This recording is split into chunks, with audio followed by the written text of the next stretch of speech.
Let's see if we can reconnect with Ignatius Ano, a journalist at the U.S. Africa Summit. Ignatius, if you can hear me, 2 days in, what is the benefit of this summit for Africa? All right, Felicity, thank you for having us again. I just want to confirm if you can hear me too. Yes, I can. Go ahead. All right, great. So as I was telling you early on, President Joe Biden, who is hosting this particular historic summit, has said that there are additional investments that have been announced, totaling some $15 billion. When you put together all the deals that have been signed on day 2 of the summit, he says the total will be $15 billion. And it's supposed to improve the lives of everyone on the African continent, he said. He also announced that organizations, U.S. entities like General Electric, Standard Bank, will be providing $80 million to improve healthcare services and provide access to cutting-edge care equipment.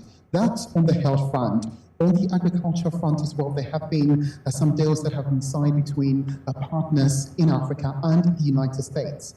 He also mentioned the $500 million for the Millennium Challenge Corporation that will benefit Niger and Benin, for example, and also talked that about $2.5 billion is expected to be announced by the Millennium Challenge Corporation over the next 3 years, on top of what he says is $1.2 billion that have already been invested onto the African continent since his administration began.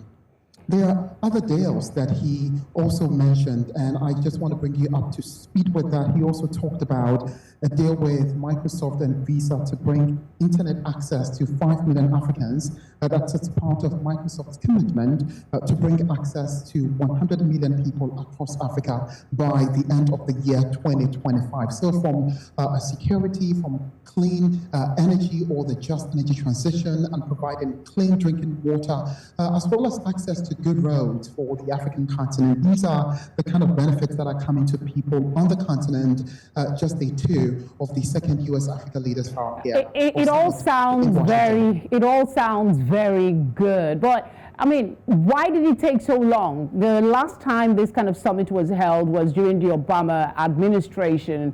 What do you think triggered the resurgence of this conversation with Africa trying to get closer, so to speak?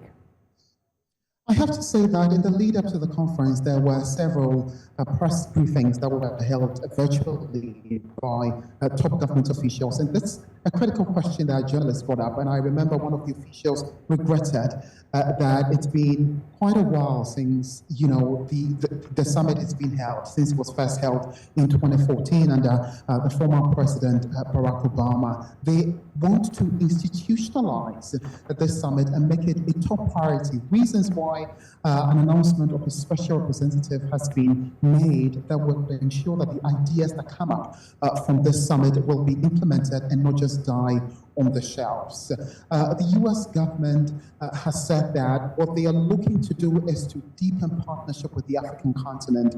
They have seen the African continent as a voice, a critical voice in the geopolitical space. And as Biden said a while ago, what they are looking for is a 21st century partnership, which means that both of them will make, you know, the conversation go ahead. It's not going to be a message from one person to the other, but just two of them having the same voice and ensuring that the partnership endures to the benefit of both continents. Felicity. Ignatius, thank you very much. We will definitely be coming back to you for further updates. Do stay safe out there.